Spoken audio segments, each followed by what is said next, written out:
The Sierra Nevadas in California, 10,000 feet above sea level. In the winter, temperatures drop to 40 below zero.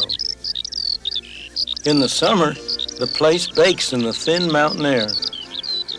In this unlikely spot, the town of Bodie sprang up. In its day, Bodie was filled with prostitutes, drunkards, and gamblers, part of the colorful history of the American West.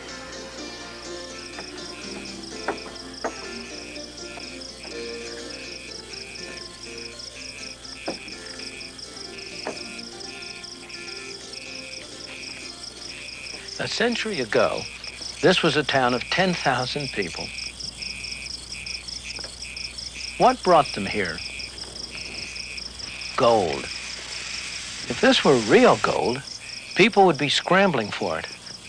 A series of gold strikes throughout the West brought people from all over the world, all kinds of people. They came here for one purpose and one purpose only, to strike it rich, quick. But in the process, they built towns, cities, in places where nobody would otherwise have dreamed of building a city.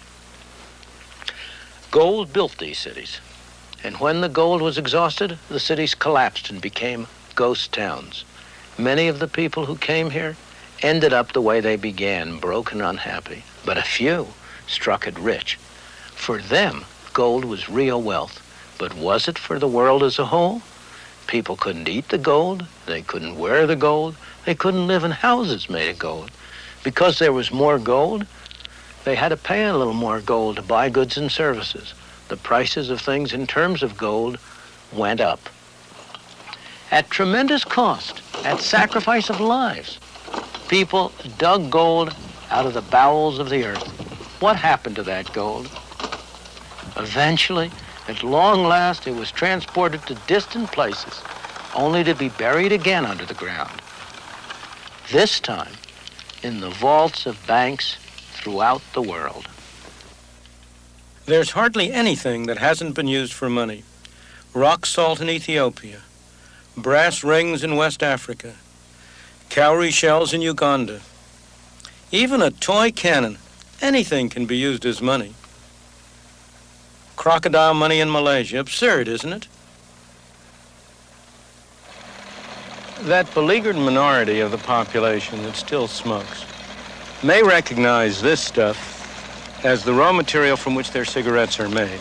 But in the early days of the colonies, long before the United States was established, this was money. It was a common money of Virginia, Maryland, and the Carolinas. It was used for all sorts of things. The legislature voted that it could be used legally to pay taxes. It was used to buy food, clothing, and housing. Indeed, one of the most interesting sights was to see the husky young fellows at that time lug 100 pounds of it down to the docks to pay the costs of the passage of the beauteous young ladies who had come over from England to be their brides. Now, you know how money is. There's a tendency for it to grow, for more and more of it to be produced, and that's what happened with this tobacco. As more tobacco was produced, there was more money, and as always when there's more money, prices went up, inflation. Indeed, at the very end of the process, prices were 40 times as high in terms of tobacco as they had been at the beginning of the process. And as always when inflation occurs, people complained.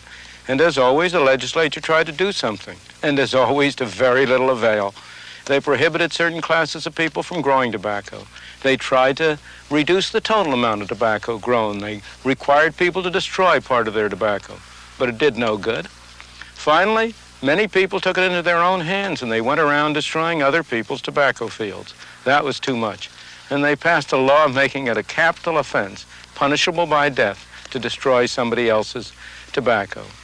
Gresham's Law, one of the oldest laws in economics, was well illustrated. That law says that cheap money drives out dear money, and so it was with tobacco.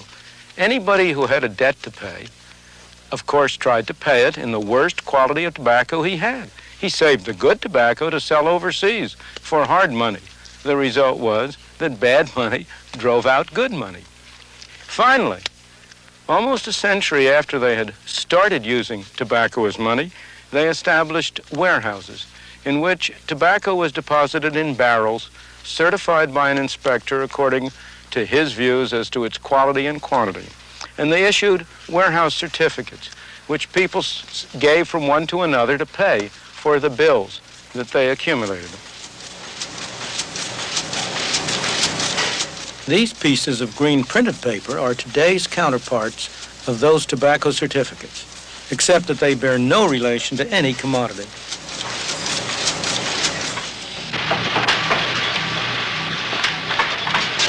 The fact is that most people enjoy the early stages of the inflationary process. Britain, in the swinging 60s, there was plenty of money around. Business was brisk, jobs were plentiful, and prices had not yet taken off. Everybody seemed happy at first. But by the early 70s, as the good times rolled along, prices started to rise more and more rapidly. Soon, some of these people were going to lose their jobs. We have got it made. The party was coming to an end. Sha-la-la-la-la-la-la-la. We're on top of the world. Sha-la-la. The story is much the same in the United States, only the process started a little later. We've had one inflationary party after another, yet we still can't seem to avoid them. How come? Before every election, our representatives would like to make us think we're getting a tax break. And they're able to do it while at the same time actually raising our taxes because of a bit of magic they have in their kit bag. That magic is inflation. They reduce the tax rates, but the taxes we have to pay go up because we are automatically shoved into higher brackets by the effect of inflation. A neat trick. Taxation without representation. The more I work, it seems like the more they take off of me. I know if I work an extra day or 2 extra days, what they take in federal income tax alone is almost doubled because it apparently puts you in a higher income tax bracket and it takes more off you. Bob Crawford lives with his wife and 3 children in a suburb of Pittsburgh. They're a fairly average American family. Don't slam the door, Daphne. Okay. All right. What are you doing? Making your favorite dish. We went to the Crawfords' home after he'd spent a couple of days working out his federal and state income taxes for the year. For our benefit, he tried to estimate all the other taxes he had paid as well.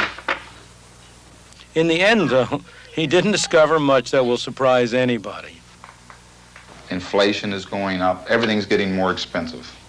No matter what you do, as soon as you walk out of the house, everything's going up. Your gas bills keep going up, electric bills, your gasoline. You could name 1,000 things that are going up, but just everything's going sky high. Your food. My wife goes to the grocery store. We used to live on, say, $60 or $50 every 2 weeks just for our basic food. Now it's $80 or $90 every 2 weeks. Things are just, they're going out of sight as far as expense to live on. Like I say, it's getting tough, and it seems like every month it gets worse and worse, and I don't know where it's going to end. At the end of the day, I've spent nearly $6,000 of my earnings on taxes. That leaves me with a total of $12,000 to live on. That might seem like a lot of money, but 5, 6 years ago, I was earning $12,000. How does taxation without representation really affect how much the Crawford family has left to spend after it's paid its income taxes? Well, in 1972, Bob Crawford earned $12,000. Some of that income was not subject to income tax. After paying income tax on the rest, he had this much left to spend. 6 years later, he was earning $18,000 a year. By 1978, the amount free from tax was larger, but he was now in a higher tax bracket, so his taxes went up by a larger percentage than his income. However, those dollars weren't worth anything like as much.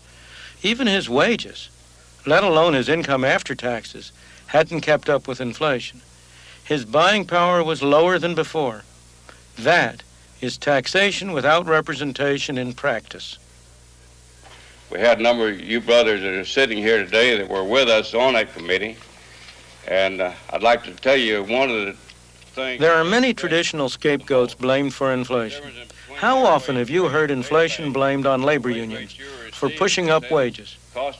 Workers, of course, don't agree. But fellas, this is not true. This is subterfuge. This is a myth. Your wage rates are not creating inflation. And he's right. Higher wages are mostly a result of inflation rather than a cause of it. Economists in this country... Indeed, the impression that unions cause inflation arises partly because union wages are slow to react to inflation. And then there's pressure to catch up. On a day-to-day basis, trying to represent our own members. But that, in fact, is not the case. Not only can we not play catch-up, we can't even maintain a wage rate commensurate with the cost of living that's gone up in this country.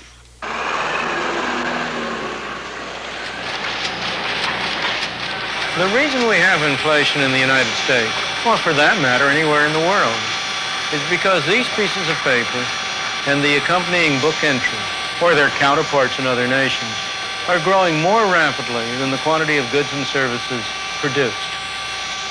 The truth is, inflation is made in one place and one place only, here in Washington. This is the only place where there are presses like this that turn out these pieces of paper we call money. This is a place where the power resides to determine how rapidly the amount of money shall increase.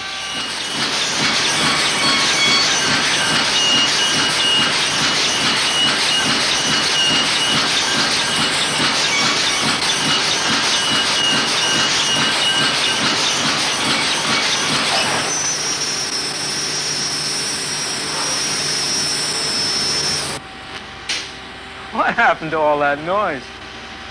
That's what would happen to inflation if we stopped letting the amount of money grow so rapidly.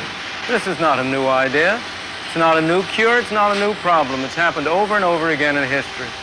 Sometimes inflation has been cured this way on purpose. Sometimes it's happened by accident. During the Civil War, the North, late in the Civil War, overran the place in the South where the printing presses were setting up, where the pieces of paper were being turned out. Prior to that point, the South had had a very rapid inflation. If my memory serves me right, something like 4% a month. It took the Confederacy something over 2 weeks to find a new place where they could set up their printing presses and start them going again. During that 2-week period, inflation came to a halt. After the 2-week period, when the presses started running again, inflation started up again. It's that clear, that straightforward.